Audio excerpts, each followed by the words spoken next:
Hello everyone, আসসালামু আলাইকুম। চলে আসলাম আবার নতুন একটি ভিডিও নিয়ে। তো আজকের এই ভিডিও দেখাবো নতুন একটি পিএলপি ফাইল। যে পিএলপি ফাইলটি কিন্তু আমার কাছে অনেকে চেয়েছিল, তো যাই হোক আপনাদের সাথে ফাইনালি শেয়ার করে দিলাম। আজকের এই সম্পূর্ণ ভিডিওটি তার জন্য দেখতে হবে। সম্পূর্ণ ভিডিওতে থাকবে পাসওয়ার্ড। তো পাসওয়ার্ড কালেক্ট করে কিন্তু আপনারা পিএলপি ফাইলটি ডাউনলোড করে নিতে পারবেন। তো বেশি কথা বাড়ানো রয়েছে, আমি সালমান আর আপনারা দেখছেন Salman take pro YouTube channel. যদি আমার চ্যানেল নতুন দর্শক হন, অবশ্যই আমার চ্যানেলটা নিচ থেকে সাবস্ক্রাইব করে পাশে থাকা বেল আইকনটি প্রেস করে রাখুন, ঠিক এই ধরনের হেল্পফুল ভিডিওগুলো সবার আগে দেখার জন্য। তো ভিউয়ার্স, প্রথমে আমাদেরকে যেতে হবে পিক্সেল অ্যাপে। তো পিক্সেল অ্যাপে যাওয়ার আগে আপনারা আমার টেলিগ্রাম এবং কি হোয়াটসঅ্যাপ গ্রুপে জয়েন থাকবেন অবশ্যই, কারণ টেলিগ্রাম এবং কি হোয়াটসঅ্যাপ গ্রুপে কিন্তু সকল আপডেটগুলো দেওয়া হবে এবং কি আপনারা হোয়াটসঅ্যাপ গ্রুপে জয়েন থাকলে সেখানে সকল সমস্যার সমাধানগুলো পেয়ে যাবেন। তো আমরা চলে যাচ্ছি সরাসরি পিক্সেল অ্যাপে।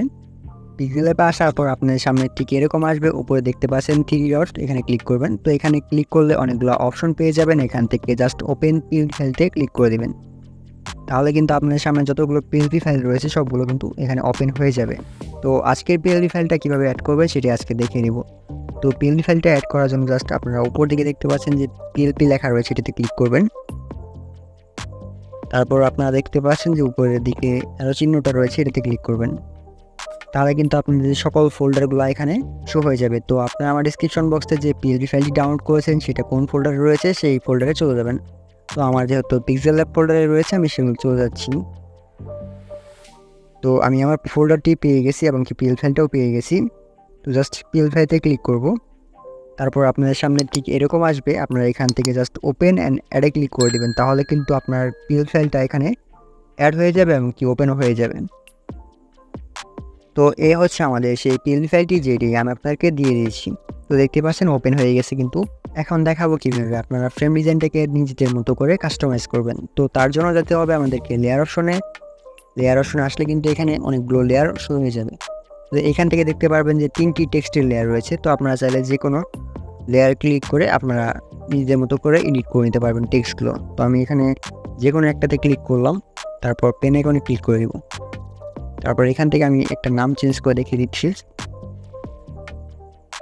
তো অলরাইট ভিউয়ার্স, আমাদের নামটা কিন্তু চেঞ্জ হয়ে গেছে। তো এখন আমি দেখাবো কীভাবে ডিপিটা চেঞ্জ করবেন। তো ডিপিটা চেঞ্জ করার দুইটা পদ্ধতি রয়েছে, যেমন এখান থেকে আপনারা প্লাস আইকনে ক্লিক করে ফ্রম গ্যালারি থেকে সিলেক্ট করে দিতে পারেন পিকচারটা, তাহলে কিন্তু সবার প্রথমে চলে আসবে। তো সেটাকে ধরে আপনাদের একদম লাস্টে নিয়ে দিতে হবে।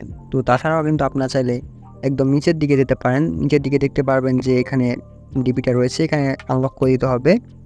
তারপর আপনার ডিপিতে একটা ক্লিক করে দেবেন। তারপর দেখতে পারবেন যে এখান থেকে রিসিলেক্টের একটি অপশন রয়েছে। তো এখানে গেলে কিন্তু সরাসরি আপনাদেরকে গ্যালারিতে নিয়ে যাবে, সেখান থেকেও কিন্তু আপনারা পিকচারটা সিলেক্ট করে দিতে পারেন। তো এইভাবে কিন্তু ডিপিটা চেঞ্জ করতে পারেন। তো যদি সব কিছু কমপ্লিট হয়ে যায় তাহলে আপনারা সেভ করবেন কীভাবে। সেভ করার জন্য জাস্ট সেভ এখানে ক্লিক করবেন। তারপর সেভ অ্যাজ ইমেজে ক্লিক করলেন। কাস্টমারের জায়গায় আপনারা আলটাকে অথবা ভেরি হাইটে ক্লিক করে সেভ টু গ্যালারিতে করলে কিন্তু সেভ হয়ে যাবে। তো ভিউয়ার্স, এই ছিল আজকের ভিডিওটি। যদি ভিডিওটি ভালো লাগে অবশ্যই ভিডিওতে একটি লাইক করে দিবেন এবং কি চ্যানেলে যদি নতুন দর্শক হন অবশ্যই আমার চ্যানেলটা নিচ থেকে সাবস্ক্রাইব করে দিবেন এবং কি ভিডিওটা ফ্রেন্ডদের মাঝে শেয়ার করে দিবেন, যাতে তারাও কিন্তু এই ধরনের ফ্রেম ডিজাইনগুলো তৈরি করতে পারে। তো দেখা হবে নতুন কোনো ভিডিওতে। ততক্ষণ ভালো থাকবেন, সুস্থ থাকবেন।